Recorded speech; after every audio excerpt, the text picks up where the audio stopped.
Welcome to the Scariest Things podcast, your gateway to the trends and tropes of the horror genre. This is episode 96, Horror Down Under. I'm your host, Eric Lee, and I am joined, as usual, by my friends Liz Williams. G'day, Liz. G'day, Eric. And Mike Campbell. G'day, Mike. Hello, Eric. And I have some shrimp that you need to put on the barbecue or the Barbie, as they say. Right. So that's my best Paul Hogan impression. That was great. That might have been your best out of what episode are we on? 96. I think that might have been your best impression so far. Yeah, well, 96 episodes in, and in truth be told, I actually sort of prepped for it by saying, by checking out YouTube things on how to do an Australian accent. It's like, and so things like how to talk Australian, water, right? So there's some recommendations on how to, form your mouth to make the Aussie. Well, if I say Aussie, you go. Oh no! Aussie! Oi! That's the that's their football thing, right? And so that's right. So, but we're talking. This is both Aussie and Kiwi, and I think a wise man named Tom Carter told me that he believes I go to New Zealand for funny horror and Australian horror for dark and bloody horror. And it's like, he's not that far off. It's not that far off. Because there's I think the bulk of the stuff, if you go to New Zealand horror, is comedy. There are some great ones, like I think number 3 on my all-time list, which is What We Do in the Shadows. And the Peter Jackson catalog filled with fun, gory splatter movies. And so I think I've got one in my pocket if I need it. I think Liz might have a Kiwi one. But like Mike, what trends do you see in Aussie horror? I saw 2 trends in Aussie horror, and I watched a lot. Thank you, pandemic 2020. I watched a lot of Australian horror films, and the two things that I saw were that. Actually, not to contradict Tom, because I know Tom is a very, very wise individual, but I saw sort of a calm quietness to Australian horror films, and I saw an expansiveness to them, which was often reflected in both sort of the vastness, like the cosmic vastness of the outback and just how goddamn big that country is and how isolated it is. But the one thing I really saw in a lot of the films, and even films that were like really brutal and gory, there was still sort of a calm quietness to them. Interesting. So, not to contradict Tom, but those were some of the things that I saw. And I did watch a film like, they do have plenty of like, bloody crazy stuff. Like I watched The Loved Ones. I watched 100 Bloody Acres. I mean, both of those films are kind of funny. They're kind of bloody. They're kind of goofy. So, I mean, they do have some of those things, but I think some of the more premier films in the Australian horror canon are expansive and quiet. Yeah, and we'll see. We might collide. We'll see, because I one of mine is very quiet. Yes, but one of mine is quiet. But I found. So I wanted to jump into this because you mentioned The Loved Ones, and I am going to talk about that because I love that film. So I was like, I want to do Aussie Kiwi horror because I love that film. And then I had remembered some other ones that were Australian, and boy, did I turn off a lot of Australian horror prepping for this. I don't know if this is just something that I don't care to watch, but in almost every one I selected, people went camping in the outback and then were like, it's a hillbilly horror. It's Australian hillbilly horror. It was almost every Australian that's movie Wolf that Creek. I came across. And that I do not like. A lot of sexual assault on everybody. Everybody was free game. Everybody was being assaulted. A lot of, So I was like, wow. I was going to New Zealand horror to be like, well, maybe that's why they're like, we got to be funny because, hey, there in the outback, it is not fun. You do not want to be there. Even some prestige films that I had heard about, I watched and was like, this is like, one of them was one of the worst movies I've ever seen in my life. Oh, you're going to tell us what, are you going to tell us what that is? Wake and Fright. Is anybody going to talk about that? Mm-hmm. No. Oh, okay. I have seen that. A 1971 film called Wake and Fright. Oh, so I guess I'll just like give you a little summary about a teacher. He's British, teaching in Australia, and he's getting ready to go home for Christmas break. But he gets like laywayed in this town, and kind of like if you wanted the lighthouse to be in the outback in the 70s with just the drunken shenanigans, but you wanted a little bit of sexual assault and then a kangaroo hunt thrown in, and then a horrible ending that is just there's no happiness. It was so yes to all those things. Yeah. And so the people of Australia did not love Wake and Fright. They were like, this gives a bad name to our town. Like, I can't even remember what the name of the town was. So it kind of reminded me of that Eli Roth quote about like, well, people still go to Texas and they have Texas Chainsaw Massacre. I mean, Wake and Fright won awards at like film festivals. And I was like, this movie is, I don't know. And I try to go outside my comfort zone and go to the 70s and look what happens. So I guess that's an extra. That's like number 3.5 on my list because there you go. I think one of the things, if you research Australian horror movies, you realize that there's a lot of movies that you didn't realize were made in Australia. That carry with them, like particularly like there's the James Wan properties. James Wan's an Australian director, so Saw and all of the Saw sequels. Those are technically they're Australian movies, but they feature American or British actors. The Lee Whannell properties, Upgrade, The Invisible Man. Those are Australian movies. And then things like The Reef and the Ruins.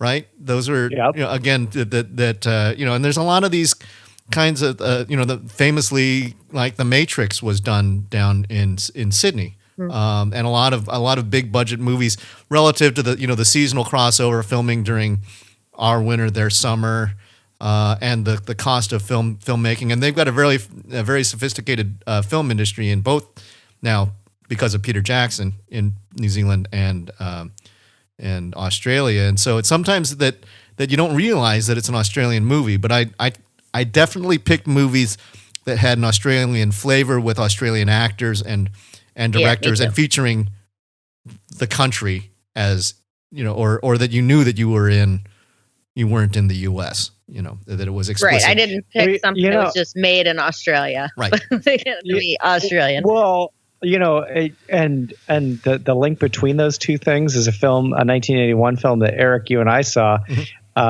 because it's a film that features Australia and is heavily references things Australian, but it's two U.S. actors playing in the film, and it's Road Games, which is Stacy Keach and Jamie Lee Curtis, who are being chased by a homicidal truck driver. Right. Yep. That's what happens when you go to the Outback. Right. So there you go. All right. Liz, you want to lead off? All right, I will kick it off. So I will kick it off with 2009's The Loved Ones, written and directed by Sean Byrne. And Sean Byrne later went on to do The Devil's Candy, which is a solid little indie horror film that is not Australian or not set in Australia. So The Loved Ones follows a teenager named Brent, who is played by Xavier Samuel, who is probably a male model. This is a very good-looking kid, who finds himself at the center of his female classmate's demented party after he declines her offer to attend a school dance. And the female classmate's name is Lola, and she's kind of nerdy, weird, but also in that she's all that way of like, if she just took her hair out of a ponytail and took off her glasses, she's really pretty, but everybody thinks she's just like weird and dorky, but because turns glasses. out they're right. She's very weird. So he has recently lost his dad in a car accident when him and his dad were driving along, and they swerve out of the road because a young man is walking down the road, like beaten and bloody, and they swerve out of the way and hit a tree. And so his dad dies. So Brent is like a cutter. He's super emo kid. And he's got a girlfriend named Holly, and they're going to go to the dance together. But Lola wants to take him to the dance, and he says no. So he gets kidnapped by Lola's dad and taken to Lola's house and dressed in a tux for the dance, and pretty much just horribly tortured for the rest of the film because Lola, who princess, her dad called her princess, wanted a date to the dance, and she wanted Brent. Also at this awesome party at Lola's house with her dad and his girlfriend named Bright Eyes, who is this decrepit woman who's had a lobotomy, who's just like drooling and can't even communicate. It is bizarre. This movie, there are times when you are covering your eyes. I mean, he tries to get up and escape, and so when dad makes him stay in the chair, oh God, I mean, you're covering your eyes and you can feel the pain. She injects him with bleach so that he can't speak and scream and run away, and ruins his vocal cords. And then, of course, there's a lobotomy. They're trying to give him a lobotomy. And then turns out he's not the first guy that Lola has taken home to meet dear old dad and have like a fun dinner party with. Oh, no. So it is, there's some people in the basement. So The Loved Ones is bonkers, balls to the wall, action, horror, gore. Yeah. And it has a little tiny bit of comedy with Brent's kind of best friend, who's this like stoner, and his girlfriend, who they go to the dance and they're just like getting wasted in the car. And like the second they open the doors, they just fall out and stuff. So there's a tiny, tiny bit of humor, but not a lot. Not a lot. Sounds this pretty is straight grim to on me. the Australian side of brutality and not the Kiwi side of the horror comedy.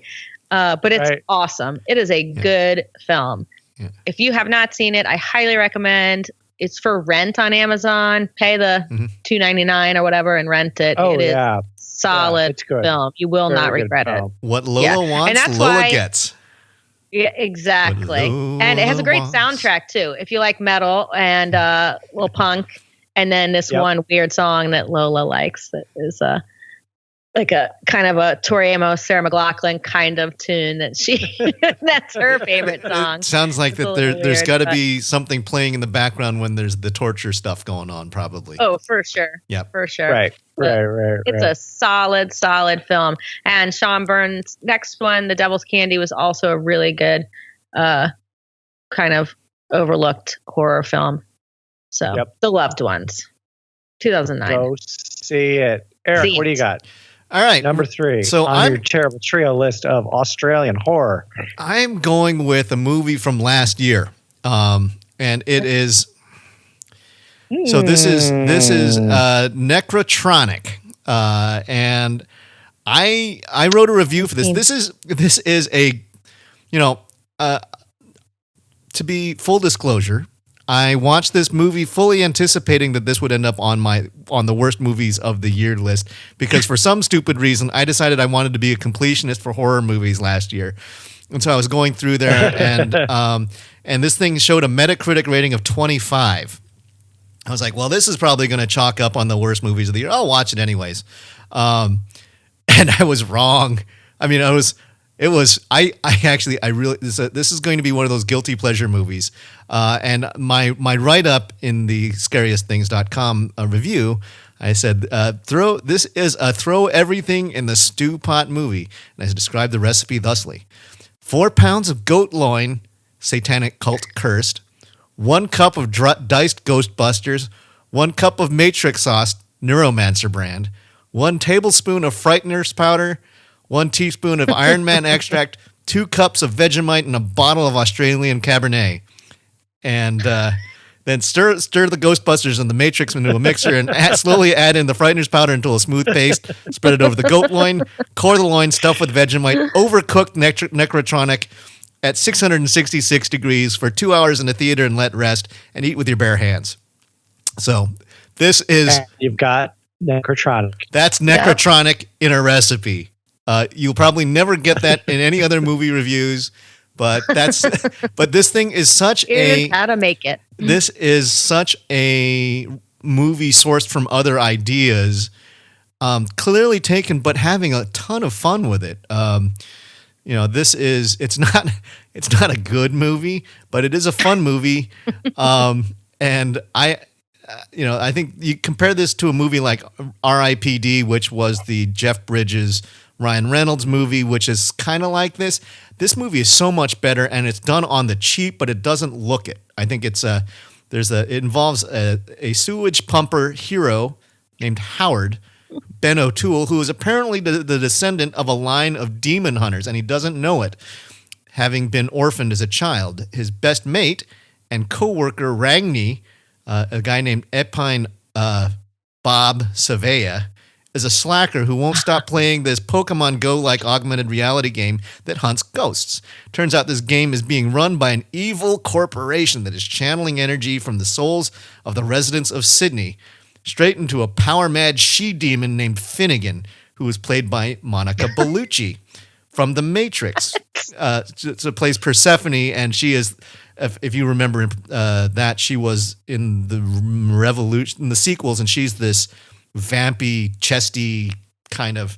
She's gorgeous. Yes, and you realize, oh yeah, Matrix, Australian movie. Where she is mainlining these souls that they are trapping from this video game and tapping it straight to her veins for world domination.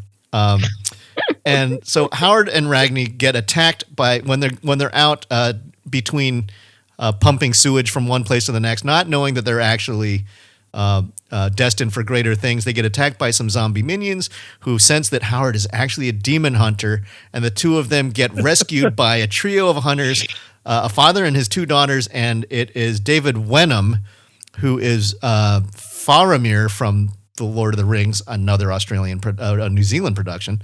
But he doesn't last long. He gets off by some zombies, and the two daughters rescue the Howard and Ragni. But Ragni ends up dying and coming back as a specter, and that's your Frighteners thing. It's very much like it. He comes back as a friendly ghost and an assistant.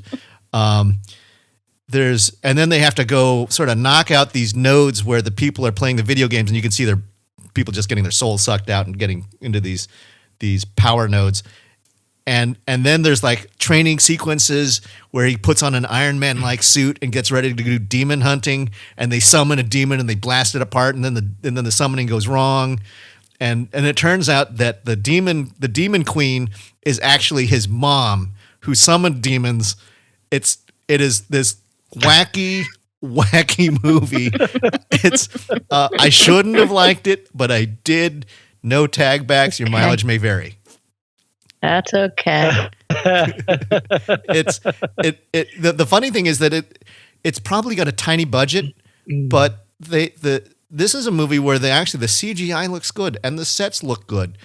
Bellucci's a good actress. The buddy Ragni though is a terrible actor, and it's almost fun just to watch how bad an actor he is.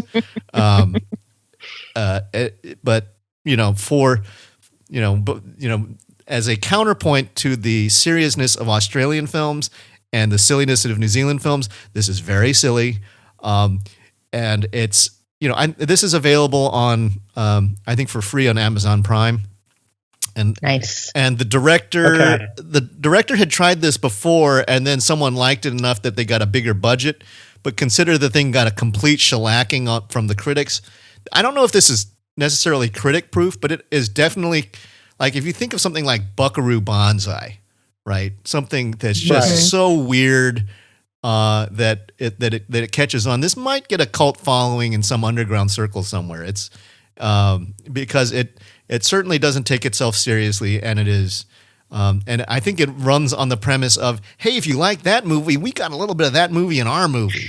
To the point where you can start the cult following of Necrotronic. Yes. So I think you just did. Necrotronic, you heard it here first as far as Eric, a glowing review. Eric Lee's Cult of Necrotronic. Yep. This is Eric Lee's I have Cult. to check it out. Okay, Mike. Join Eric Lee's Cult with a Metascore of 25. Probably not 28 because of my review. 25. Okay, gone up 3 points. 28 based on Eric's review. I, for once, in 96 episodes, only picked 5-star films. All my films are stellar. There's no jokes in here. There's no gags. There's no silliness. Only pure cinematic brilliance. I'm going to start with a film for the top of my terrible trio that I just saw this last week, and I'm shocked that I hadn't seen it. I'm shocked that it's not on our top 100 list.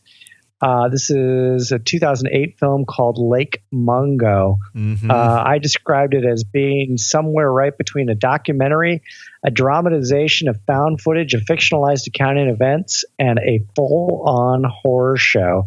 The director, a guy named Joel Anderson, who has done nothing before and nothing since 2008, sadly. Wow. He said, I don't think think of it as a supernatural thriller. I think it's more, he said, I think it's meant to be more of an exploration of family grief. Drama. Yeah. Yeah. Family drama and grief. Yeah. It basically involves the Palmer family. It's mom, dad, brother, sister. The sister drowns at a local reservoir, not Lake Mungo, interestingly. You're led to believe that that's where she drowns. She does not drown in Lake Mungo. She drowns elsewhere because Lake Mungo is just this old archaeological site. And she drowns. There's obviously a lot of grief in the family. Her brother, who's sort of a budding young videographer, photographer, starts discovering video footage, photos, etc., that he had taken since his sister Alice's death, and images of Alice is showing up in the footage. The problem is it's 6 months after she has died. Ultimately, the mom, sort of the matriarch of the family, June, she hears on, I don't know what the AM radio equivalent is in Australia, but she hires a psychic that she hears on AM radio. He comes into the family and he starts to help her sort of suss apart kind of her relationship with her daughter. And as she's sussing it apart, you quickly see that there are some very deep, dark distance between the daughter and the mother.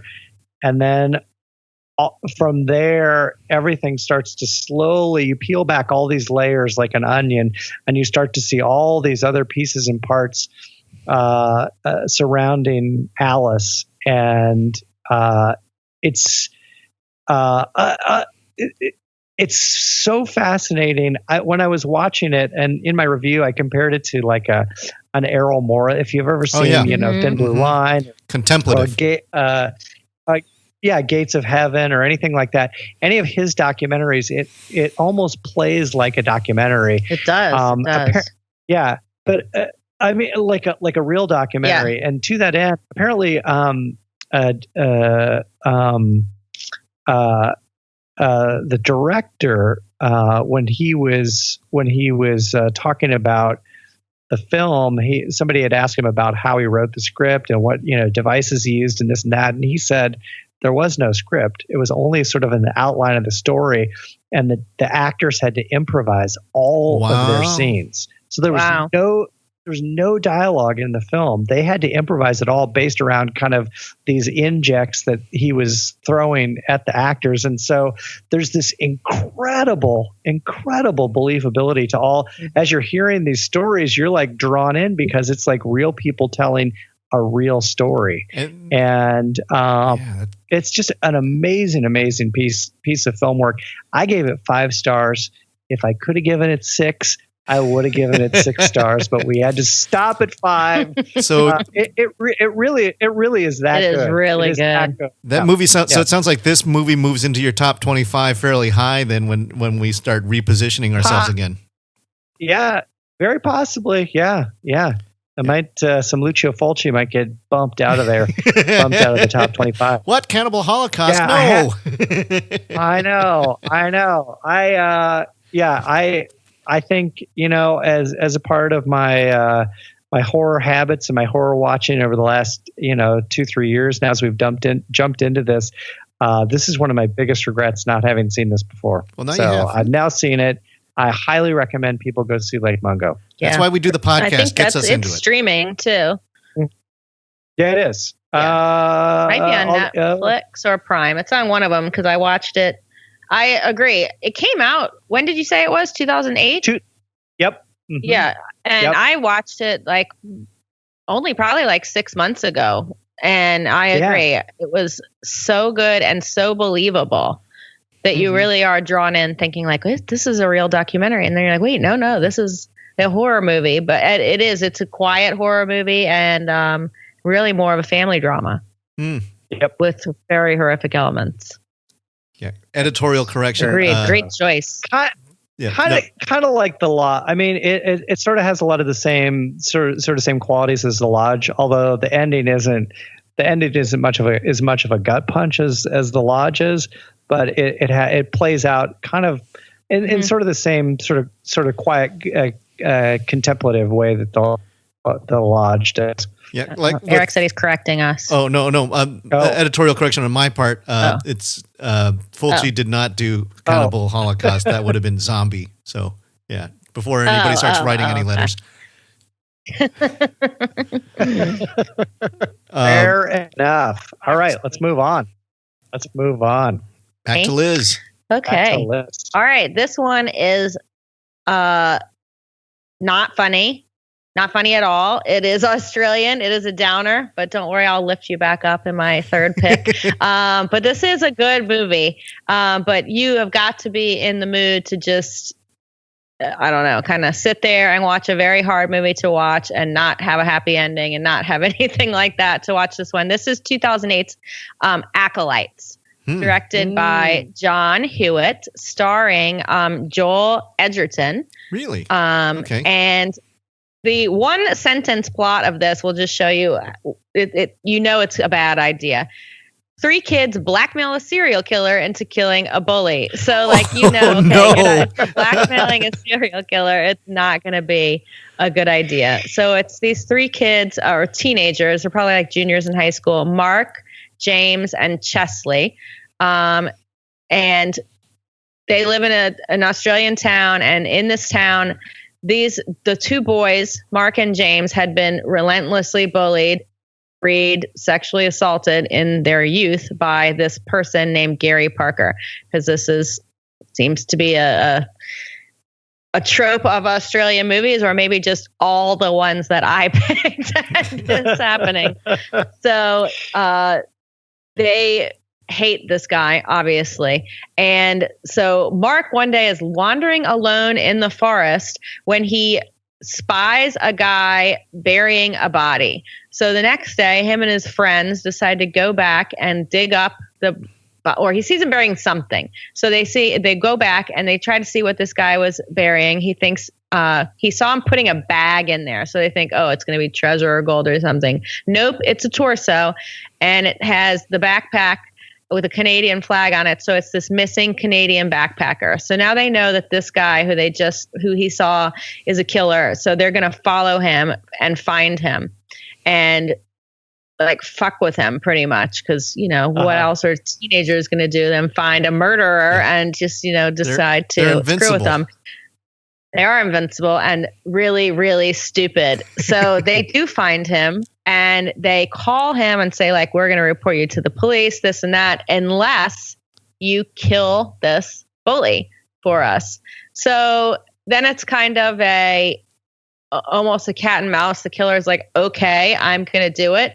But then tricks one of these kids into coming with him, and that's why they're calling it the Acolytes. And I mean, it does not go well. Meanwhile, in this town, there's a mentally ill girl named Tanya who is missing, and the opening shot of the movie is her getting just run over by a car. So they're not going to find Tanya in good shape, but you don't know like who did it. And is it this killer? Is it this horrible, the whole town thinks it's this guy, Gary, who's the bully who killed this girl, but he's, adamant that it wasn't him. And so you're like, oh no, it's probably this other killer. So you don't know who it is.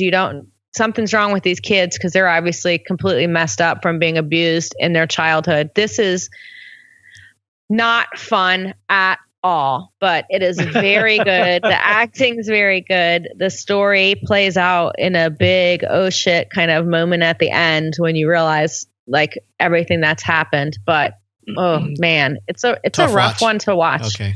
Yeah, it's a tough watch. And if it's, I don't know, let's call it an hour and 45 minutes long, the first hour is very slow. The action really picks up at the end. So it's also a slow burn, but it is a really good quality film. Joel Edgerton, you've seen him in lots of things. He's a great actor, and he's really good and creepy in this. Yeah, It Comes at Night is a great one. He's super creepy in this as the serial killer, who's also a husband and a father. So there's that added layer of like, oh, he's just going around town, living his life, also murdering backpackers who just happen to be going through Australia. Another reason why you just don't go to the outback camping. You're never getting out. So don't go. It's just not a good idea. Cross it off your list. But watch Acolytes, but have something. One review I saw of Acolytes said it is the height of Ozploitation. I didn't even know Ozploitation was a thing, but apparently it is. Yeah, that so it gets lumped. Ozploitation. I think Wolf Creek gets lumped into that sometimes. For sure. Wolf, definitely. Mm-hmm. There was another one I tried to watch called Killing Ground, which, same thing. Two families that are going camping. And I was like, oh my God, like stop camping. Yeah, it is. Camping in the outback is akin to Cabin in the Woods for North American horror. It is. But this one at least is in a suburban neighborhood. No one's really camping. They are in the woods though. It's good, but it's not fun. So make sure you have something queued up for afterwards. Maybe The Loved Ones or maybe Necrotronic. That'd be a good back-to-back. Yeah. Acolytes, 2008. Okay. So all right. My number 2 is it's actually showing now on Netflix. Which is we tend to berate Netflix for doing substandard horror, but I really enjoyed this movie. What's that? I said yes, we do. Yeah, but this is understandably and deservedly. Yeah, but this is one that's good, and it is directed by Yolanda Ramke and Ben Howling. It is and starring Martin Freeman. And this is a movie called Cargo. And this has been in my Netflix queue since it came out, and I have not watched it. So I'm interested to hear what you say. I think the difficulty for Cargo is it's sort of coming out at the tail end of people getting sort of worn out on zombie films, right?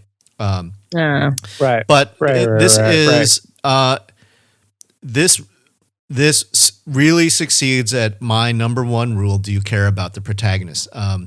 Martin Freeman and his wife, who is so Martin plays Andy, who is they're on a houseboat in a river somewhere, and an undefined river. It was kind of hard for me to identify where they were in Australia, but his wife Kay, and they have a baby named Rosie, and who apparently Rosie's played by 4 babies.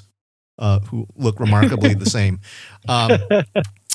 and they are there's a zombie outbreak, and they are trying to find safe haven, staying on the river in a houseboat, which has proved successful for them for a while, and they find a wrecked sailboat on the river, and Andy goes in to go check it out and to salvage.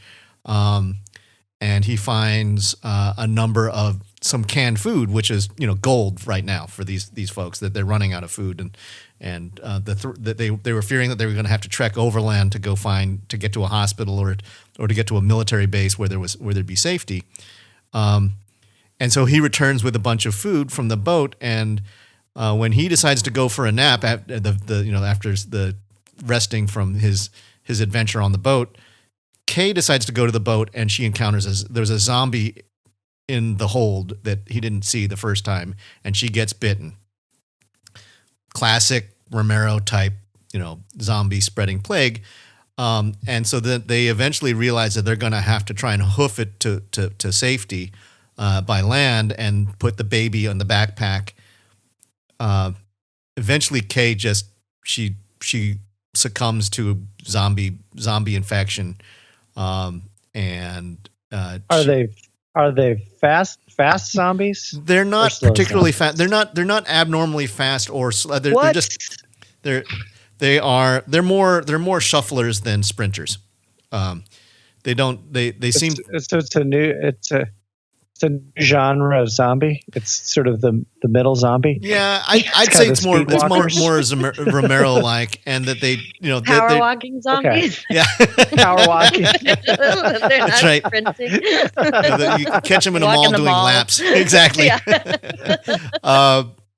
So but they hit the road, and eventually it's Kay bites Andy, so he's infected. Mm-hmm. And he realizes they have these readers that tell how long that they can expect, because apparently the Australian government has given out these packs and trying to say, okay, at this point, you need to get a blood trend. It's sort of vague what the countdown means, but they hit the road, baby Rose and Andy trying to get to safety. There is a young Aboriginal girl who they run into whose dad has turned, and she's keeping him alive by feeding him rabbits and stuff. And they form a bond sort of loosely, but then they split up because Andy is afraid of the zombie dad. And eventually, it's essentially a road trip thing where the classic kind of stumbling into good people and bad people, but the countdown clock of can Andy save the baby? Will he turn? And what's the story with the Aboriginal tribe? And it's beautifully done. I love the characters. It's a tearjerker. You really care for these folks, and you also see some. There's a villainous character who's not he's not an arch cackling villain, but he's a bad dude, and he's got a little safety compound. So it's kind of got these Walking Dead kind of tropes. It's like that the zombies aren't the only thing that's dangerous; it's the other people out there, and, right. And you're getting this dwindling population. Right. So it's a classic kind of a zombie tale. But it's a father and daughter thing, and the what do you do with a baby who's prone to crying, but it's and Andy and Toomey, who is the Aboriginal girl, begin to get this very interesting relationship, and as they try and make, eventually they're on the move trying to find her people, the old ways, because apparently the Aboriginal folks stayed away from. It's sort of like social distancing, that they're so remote that they didn't get affected like the Caucasian Australians. So, which is right. I think, and so there is your classic the social your sociology story. Mm-hmm. Wrapped up in like most zombie movies, and this one is more of sort of loose racism and colonialism and that kind of stuff. But it's beautifully told. Martin Freeman does a fantastic job. They don't overplay his hand. He's heroic in his actions, but he's not a physically imposing guy, right? And so he does what he can to try and protect his little girl, and toughness, right? And the willpower, and how long how much will you do to try and do something for someone you love? And so it's got those elements in it. Really well done. And it's apparently this is the second time that this acting or this directing duo did this movie. I think they did one back in 2013, also called Cargo, with a different set of actors. But I think they got the budget up. I think Netflix came to them to do this as an original or to do an updated version with more recognizable actors. Now, one thing, Martin Freeman does not do a very good Aussie accent. He still sounds like a Brit. But clearly everybody else, it's like, full Aussie sauce. So anyhow. Did you see the other one? I haven't. I'll admit I just saw Cargo 2 days ago. So as part of the bench. And so I didn't realize it until today that there was a previous one, and I was watching a couple of movies that are not going to appear on this list. So I'll see if that if the 2013 Cargo is available and compare and contrast. I'd give Cargo a 4-star rating. I think it was. I really enjoyed it. The 2013 Cargo is 7 minutes long, so it's a short, different, little short film. Okay, little different scope. Gotcha. Okay, I'm still looking here at that. I saw the IMDb thing. So that must have been the teaser to get this one to be able to be produced. Proof of concept, kind of like Anna and the Apocalypse. Yes. Good job, Ben Howling and Yolanda Ramke. Yeah. Yes. Ramke. Yeah. Yes. So so for those of you who run your all the way through Tiger King, and you're looking for other Netflix things, there's a good horror movie. Mike, you're number 2. For once. Yep. Good job, Netflix. All right, my next film, also 5-star film. This is Vincent Canby of the New York Times. He said, horror does not always need to be a long-fanged gentleman in evening clothes or a dismembered corpse or a doctor who keeps a brain in his goldfish bowl. It may be a warm, sunny day, the innocence of a girlhood, and hints of unexplored sexuality that combine to produce a euphoria so intense it becomes transporting, a state beyond life or death. Such horror is unspeakable, not because it is gruesome, but because it remains outside the realm of things that can be easily defined or explained in conventional ways. This is the 1975 Australian film Picnic at Hanging Rock. Really, really, really good choice. Yes, and I am not one, as you guys know, I am not one for horror adjacent, because I think it's too much of a dodge, and I think it's too much of a fudge. This is like the ultimate in horror adjacent, though. I will admit that. And this is probably, I would say, in 96 episodes, the only horror adjacent film I have ever picked. Okay. Truly, truly horror adjacent. It's apparently based on a novel from the late 60s.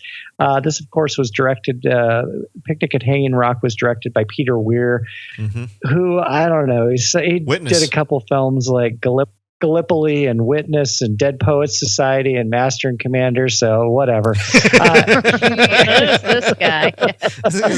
He's slumming it. This guy? Yeah, he's slumming it. He's slumming it in the horror genre, but this was his first film. It basically involves the disappearance of several schoolgirls and their teacher, 4 schoolgirls and their teacher at Hanging Rock in Victoria on Valentine's Day, 1900. They all these schoolgirls are in this very, very, it's during the Victorian era, rather prim, rather proper, rather staid. The school, they're college students, and so they decide to take a picnic out to this hanging rock. The one teacher says, "I don't want you going anywhere near the rock because there's venomous snakes, there's lizards, the rocks are inherently dangerous." But 4 of the girls decide to trudge up the side of the rock, and it's really interesting because they don't beat you over the head with horror. There's no jump scare. There's no gore.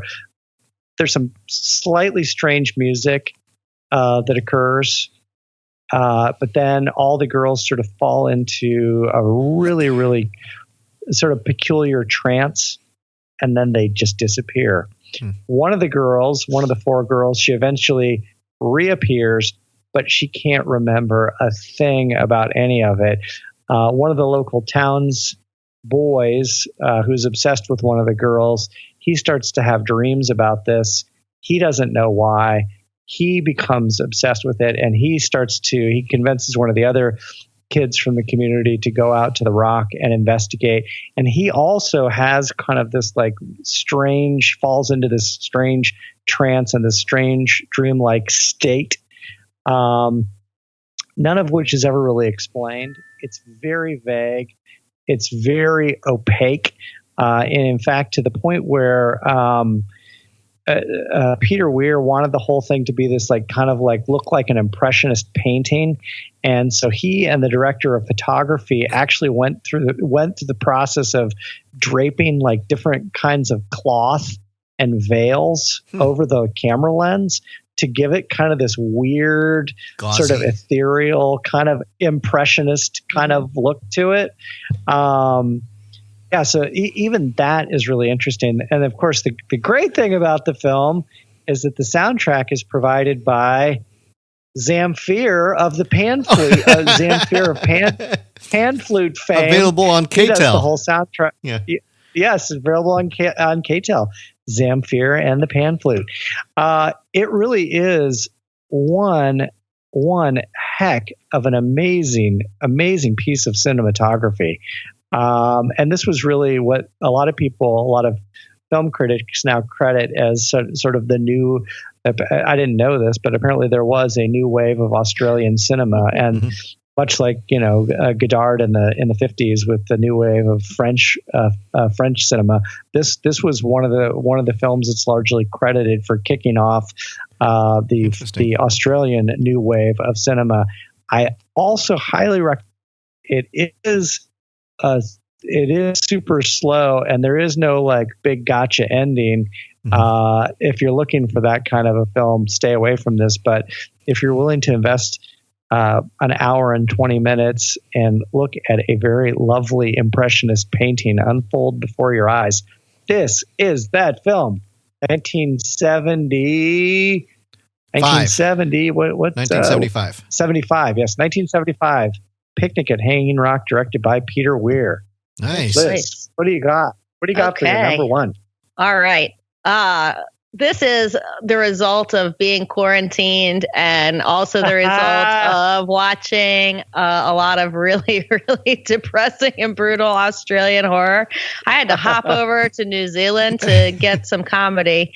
And, oh, man, this is not normally the kind of movie that I pick, but you went from a 5-star, beautiful piece of cinematic, like, brilliance. This is a 1-star, terrible movie, but I laughed so hard and loved every minute of it. And they just knew what they were doing, and I bought what they were selling. This is Ghost Shark 2, Urban Jaws. Ghost Shark 2. There is no Ghost Shark 1. There is a sci-fi movie called Ghost Shark, but this is not affiliated with that movie. Wow. This started as a fake trailer that these two filmmakers, Andrew Todd and Johnny Hall, made and turned into a big or a feature film. This is also available for free on Prime, so everybody can watch this if you have Prime. I will read you the summary of this. Okay. 9 years after the event of Ghost Shark 1, Port Massacre, which never happened, Jack Brodie is the mayor of Auckland, New Zealand, and former Lieutenant Commander Tommy Palatine is down and out on the streets. The mayoral electoral campaign is underway, and Brodie is down in the polls, with newcomer Marco Guerra winning the hearts and votes of the public. But people start turning up dead all over the city, and it soon becomes clear that Ghost Shark is back.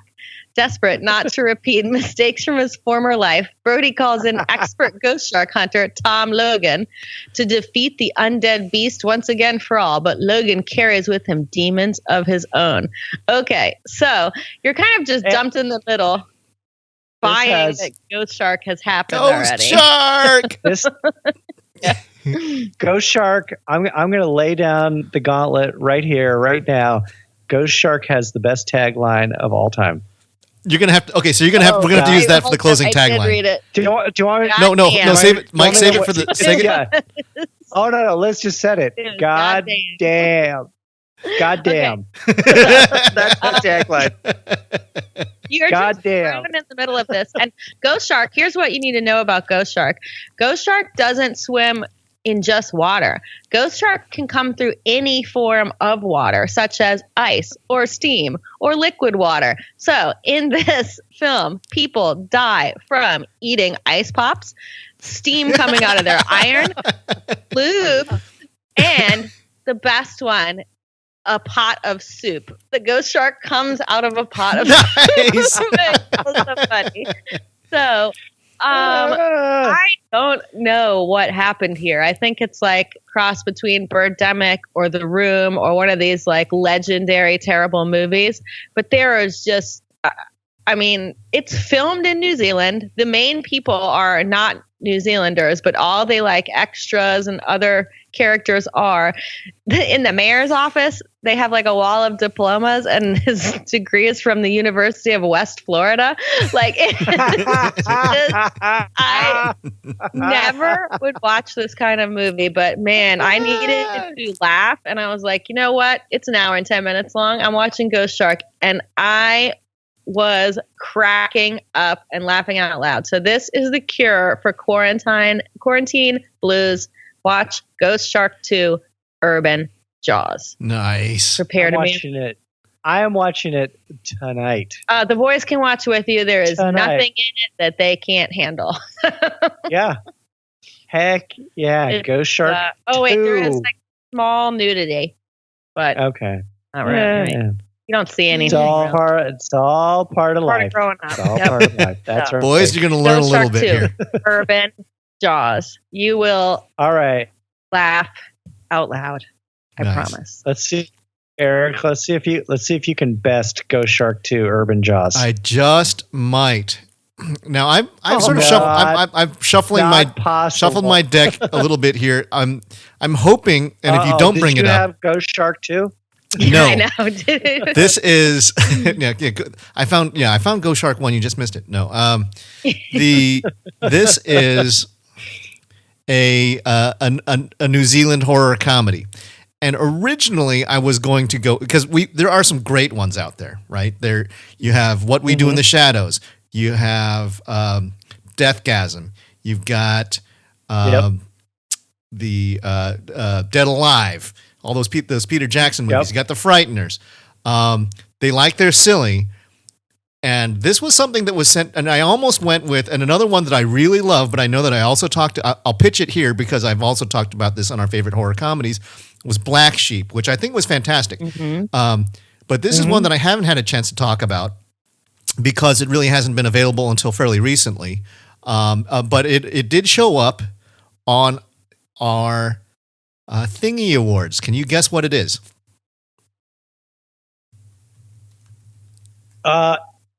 The Fred Durst directed John Travolta. Shut up. Is it? No. No. Yeah. No. I hate to disappoint you, but are you sure? Are you sure? No.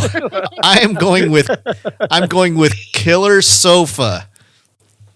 Killer Sofa. Killer Sofa, that's right. And it has one of the we nominated it for one of our best posters of the year. Absolutely. Absolutely. This is something that I got sent periodically. Movie producers will send us screeners and say, "Hey, watch our movie." And this particular company usually has just really crappy. Robert's got a term for it. It's called mockbusters, right? They're copies of other better movies, and they're just cashing in. But they had one listed called Killer Sofa, and I was like, "What's this?" And I saw the poster, and it's like, "Oh, what the hell? I'm gonna go watch this." And every now and again, it's just so absurd that you gotta review it. And that's right. It's not. I thought it was going to be completely slapstick gonzo, kind of like what it sounds like Ghost Shark 3 or Ghost Shark 2 was. Shark 2. This one, we'll wait for 3. Ghost Shark 3 is not out yet. Nope. Yeah, this one has it's sort of treading a sort of a finer line. It's certainly silly because the concept is that a Dybbuk, which is a sort of like a poltergeist, but for an object, or like a gremlin that gets hosted to an object, has possessed a comfy chair. Sofa. And apparently, and you see at the beginning of the movies that there's somebody who gets attacked from behind by some shadowy figure. Apparently, it's the chair, and then and the guy's dead, and they had and they find the chair in a warehouse. And then it's like, hey, we can salvage this, and we'll put it on. It's like, hey, we'll put it on eBay or whatever the New Zealand version of eBay is. And a young woman goes out there, a dancer named Francesca, and her name is Pimio May, a lovely young actress who is informed of two things. One, two cops come to tell her that one of her ex-lovers has been found dismembered, and they want to know who might have had it in for him. That's the guy who got attacked by the sofa. And then two, she's inherited a sofa chair. Congratulations. And they have, the cover of the movie poster showed a sofa with a bunch of teeth in the back. It's not. It looks kind of like, it has like it uses like the buttons in the sofa cushions are the eyes, and then there's a crease where the sofa cushions are, and it has a mouth, and it kind of waddles, but it will do things, and it's nefarious in what it does. Like it'll push people out windows and stuff like that. So does it have a voice, or does it make sound? No, it doesn't. It's just this. It just sort of shuffles around. But it's so it's lovingly done where it will sometimes, like somebody's napping, and you will see in the doorway the sofa chair will like peek through the doorway, and you see the button eyes, and you see a smile across the face of this thing, and then it goes and it like drags that person out and throws them over the balcony rail or something like that. It's right. It's got a light touch to it. It kind of, I don't know what it would be. It's very Kiwi. I think in the way that it's sort of a polite horror comedy in that way. So it's not like the Peter Jackson Gonzo kind of splattery comedy. Right. There's a rabbi antiquarian in a more literate movie. You'd probably consider this to be like an H.P. Lovecraft move, but he apparently understands that there's an evil spirit of a man who is trying to extend his life as sort of like a sorcerer who is the Dybbuk, and they have to exercise this thing. Oh wait, the sofa's kind of cute. I just Googled them. Yeah, it's kind of cute. Funny. But like I compare it to, I have an affinity to the brand of stuffed animals called Ugly Dolls. It looks like an ugly doll. Yeah. Ugly doll. But the cops all of a sudden start figuring out about there was a ritual sacrifice. The guy who died in the intro sequence was actually trying to do a summoning, and that summoning jumped the soul of the evil sorcerer into the sofa chair, which did him off, and so they have to undo it. And a la Chucky. Yes, yeah, kind of, yeah. That's probably a good analogy. Chucky. Yeah. This movie is it's not scary, flat out nuts. But and as you might expect with a movie with a murderous killer comfy chair, you can drive a truck through the plot holes. But it's it's still fun. It's that they play with this comfy chair in a way that, it's like it would be sinister, like it would be staring out the window and glowering at somebody on the sidewalk.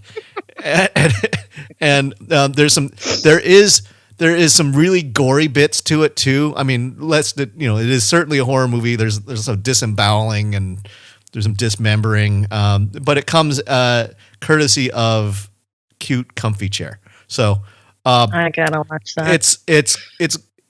It's one of those. It's better than so bad it's good, because I think that there's real creativity to this movie. There's the actors, though they are probably community theater level actors, are giving it their all. It's so better acting than I would, because when I get something from these guys, I was expecting Birdemic, Sharknado level acting, and it's actually pretty good, and it's charming. and gross when it needs to be. I think there's a gag with a vacuum cleaner and a pile of intestines that is fantastic. So all right, this one's going on my list for tomorrow. So check it out. So I will see if Mike, because Mike has been talking about all of his movies are 5-star movies, and all of his movies are sort of elegant, quiet horror movies. I am guessing. And we took up for you tonight, Mike, and we took your mantle of not always giving the 5-star, and we carried it. I know. Yep. So we'll see if, because there is one movie that has to be paid justice, whether or not I want to see if Mike picked it. Let's see. So Mike, you're number one. My number one is a film that Roger Ebert said criticized it for its realistic and unrelenting depiction of violence. Nope, different movie then. Grindhouse aesthetic with a straightforward depiction of crime and violence. Taboo breaking.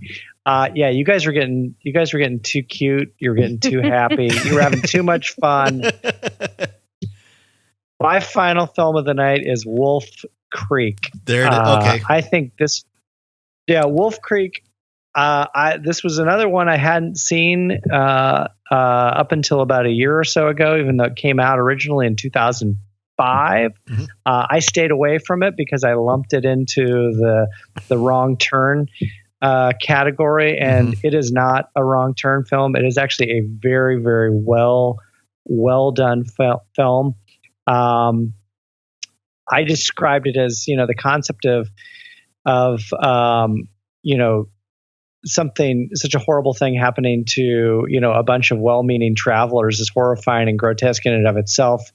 But it's the vastness of the outback that creates an inverse air of claustrophobia and inescapability. And when you couple that with, I think, one of the greatest villains of all time, Mick Taylor, who is just like the fundamentally Australian persona, Wolf Creek brews up a nasty batch of trauma and terror. When you're first, so the film is basically, it's no more complicated than a road trip film. It's 3 friends, 2 women, and 1 guy who are traveling basically across the entire Australian outback from one side of the continent to the other side. And they stop at, oh gosh, I can't think of the name. Oh, it's Wolf Creek. It's like whatever their version of the national park system is. I can't remember the name of the actual park. It's like the Wolf Creek. Maybe it might be the Wolf Creek National Park, but they stop at the Wolf Creek National Park. Interestingly, in reality, when they were out shooting, apparently at this specific park, they had not had rain in 6 years. Wow. And they had like 3 days of rain all of a sudden while they were trying to shoot. And so the idea of the car won't start trope was very, very real, and they used that too much aplomb. But you're essentially introduced to Mick Taylor fairly early on in the film. He comes and rescues the trio of travelers. He, of course, plays this sort of, grizzled old backcountry Australian who is kind and affable and likable, but at the same time, just right under the surface is this completely despicable nature. Yep. And apparently it's all based on the real life serial killer, Ivan Milat, who I think was the guy from the Soviet Union. And allegedly Mick Taylor, or the author, the character, Jarrett, that plays Mick Taylor, he, in preparing for his role as Mick Taylor, to try to emulate as best as possible, he basically went into the outback by himself for several weeks without showering and without communicating with anybody, just to see if he could start to lose his mind. So there is a definite believability to the character. And the thing I really love about it is and I think I described it in my review, which you can read on the scariestthings.com website, 1T. they kind of flip flop from the Texas Chainsaw Massacre, where at the front end of the Texas Chainsaw Massacre, they give you the hype, that's read by John Larroquette, as we all know now. They give you the hype about the idea that this really happened. These events are true. You don't get that, interestingly, till the very end of Wolf Creek, which is a weird kind of gut punch. So then, because the whole time you're thinking, oh, this is really peculiar. I wonder if this is like based on something real. And then at the very end, they say, yep. It really was based on something real. It is a brutal film, but it's not brutal like Saw. It's not brutal like Hostel. It's brutal like it's inescapable. Like, you are stuck. You're not only stuck in the outback, you're stuck with this lunatic, and you are hundreds and hundreds of miles from anything. And it's that claustrophobia that really had me, like, when I saw it, I was just like, I was quivering, because it is just a dynamite film. And don't be fooled, because I think a lot of people do lump it in with the crap like Wrong Turn, and a lot of the junky hillbilly exploitation films, but it is not that at all. And I think anyone would tell you that this belongs on many, many best of horror film lists. So Wolf Creek is that one. There you go. Yeah, they have made a series of Wolf Creek too. I haven't seen it, but there is a series based on Wolf Creek. Yep. But different actors, series, right? Yeah. I think when you research Australian horror movies, Wolf Creek's usually at or near at the top. Always at the top. Always at the The other one, deservedly so. What I was holding in reserve didn't come out is the Babadook. But we've talked about the Babadook a bunch. I rewatched that too. That one didn't really hold up for me. As I didn't think it was as good as I thought it was the first time I watched it. Yeah, maybe because that kid really, I wanted to slap that Samuel, kid silly. He drove me nuts. I think that. Well, and the other thing too is, as you were talking about, Eric, at the very front end, in terms of what you were looking for in an Australian horror film, the Babadook doesn't really reek of things Australian. It's like it could be anywhere, right? Although it is an Australian cast, and so they're speaking with Australian accents. And it's an Australian director, but you don't. It's Melbourne, which is Melbourne is a substitute. That could be Toronto. That could be it could be Marin County. It could have been a number of places in the world that are sort of first world, fairly well-to-do, and so it didn't have the essence of Australia, but it is certainly. It's a high water mark. I mean, if you, again, that shows up a lot. I have to run on the assumption that it's a popular enough movie that people will know of it. It isn't one of those ones that sneaks up on you. It's kind of like, you know about The Witch? I know about The Witch. It's the same kind of a feel. So I was more wanting to try and get out some newer stuff that we haven't talked about. So it was great that you did Wolf Creek, because that's one of those ones. And Australia is a big country. Yeah, Australia is a very, very big country. Yeah, it reminds me of what was the Monty Python bit? Australia, we love you. Good day, Bruce. So, all right. Do we have time for some quick grave digging? I think we do. But let's recap before we get to grave digging. Let's recap. Liz, what did you have for your top 3 Australian gateway horror films? I had The Loved Ones, Acolytes, and Ghost Shark 2, Urban Jaws. Yeah. Shark out of a soup pot. Eric. Yep. Eric, what did you have for your top 3? I have the, speaking of soup pots and stews, I have the kind of mix it up Necrotronic from 2018. Yep. I have Cargo, also from 2018, starring Martin Freeman, doing an outback journey with the baby on back in a zombie apocalypse. And then lastly, I have the Kiwi kind of sweet but gory possessed sofa, killer sofa.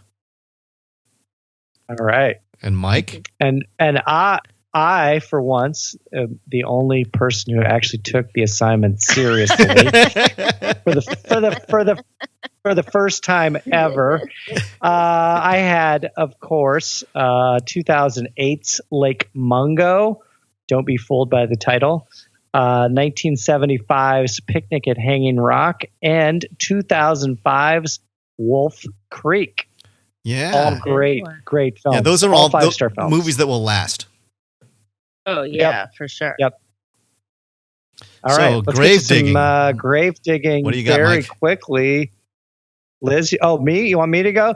I only have one quick note, which is summer of 2005. This may be delayed based on the coronavirus pandemic, but Purge 5 is coming out. Allegedly July 10th, 2020, Universal Pictures. This apparently is the biggest grossing franchise that Universal Pictures has ever had. Are you kidding me? The Purge. Because the cost. Yes. This is it costs nothing. Yeah. Compared to sort of like Jurassic Park. Really a good movie. Not the first Purge, like the actual first Purge movie was a very good movie. Yeah. The first Purge is good though too. The election. Yeah, the election. No. The second one. Election year one on election night, and that was too real. I couldn't. I couldn't handle that. But I think it's a creative idea. Oh, I think it's super creative. This one either allegedly the plot is still being held as a close secret, but it allegedly either puts a stop to the new founding fathers and sees an uprising in the American people, or it just simply accepts the fate of a doomed country. So who knows? It's one of the two things. And I figured, given the fact that we are probably headed towards a civil war in November, this would be a great film to watch to get you prepped for anarchy. Our November Civil War. Yes, Ecotopia. Yes. All right, Liz, what do you got for your grave digging? I have a quick little one that is kind of horror adjacent, but it is Australian. There is a black comedy crime drama that you can now see on Hulu and FX. It's Australian, called Mr. In-Between. It's created by and written by an actor named Scott Ryan, and it is the story of Ray Shoesmith, a deadpan hitman who navigates his chilling business while also maintaining his friendships, parental responsibilities, and a fledgling romance. It's really, really good, super, super black comedy, and also pretty darn violent because he is a hitman, practicing hitman. So it's like he's going to work every day and every episode.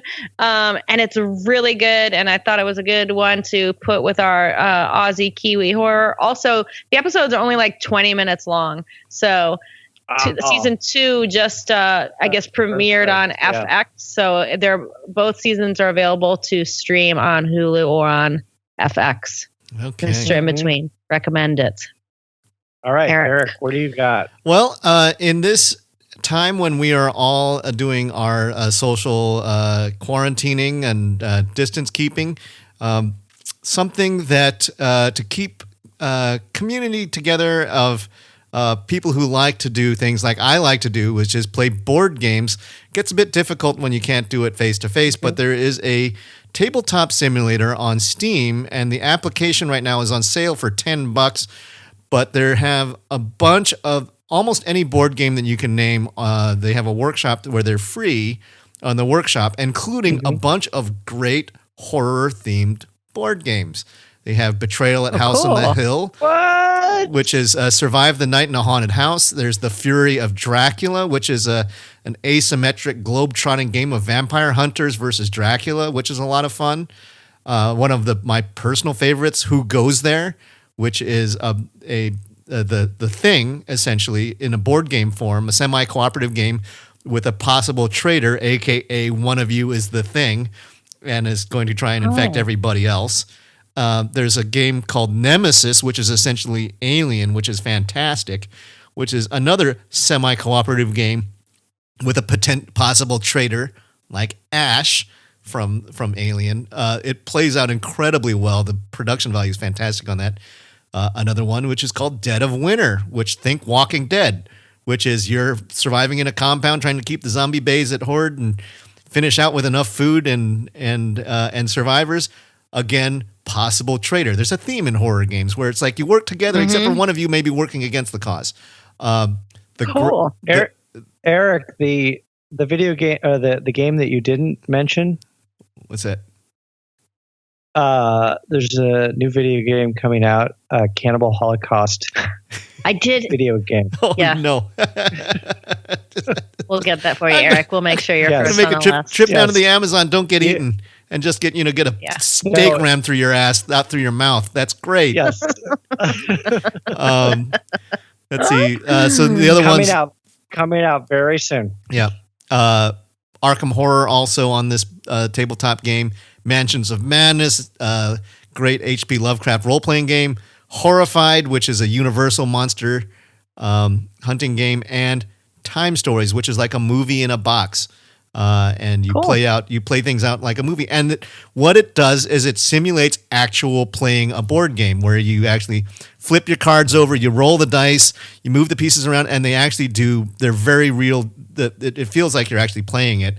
It doesn't automate things for you, and so it has that kind of engagement. And so, I love board games, and it's something that you can play with like 8 people at the same time if you have 8 friends who do this normally.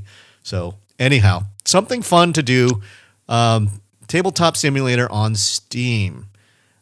Very cool. Speaking of community things, I think one thing that we want to get out for this, we haven't done it in a long time, but I paid a visit to our iTunes page, and I think I know that we have about 2,000 regular listeners on our podcast. Sometimes it goes up to 6,000 depending on how many folks.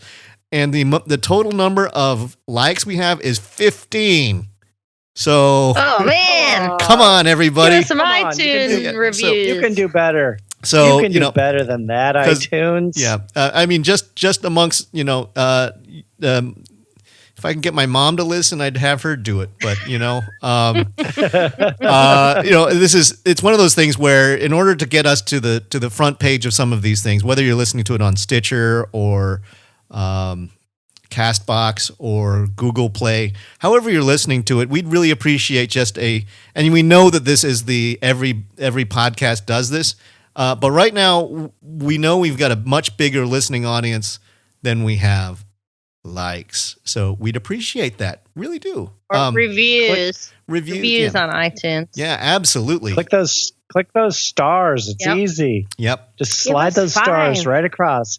5 stars. 1, 2, 3, 4, 5. Just slide it across. Yeah, it's very easy. It's a no-brainer. Very, very easy. We'd really appreciate it. And of course, don't forget to go to our website, scariestthings.com. You can read Mike's review of Lake Mongo, which is just posted recently. And you can read my review of the upcoming Deodato video game Cannibal Holocaust, which is also on the scariestthings.com website. Mike's going to play that with his boys. And we will be getting a copy for Eric to play. Yeah, it'll be like first person kind of a thing. Check back for a review. Oh God, they're eating the toes off my feet. That kind of a thing. That's going to be great. So stupid cannibals. As I said, no need to overthink your gaming strategy because you will die. Yeah.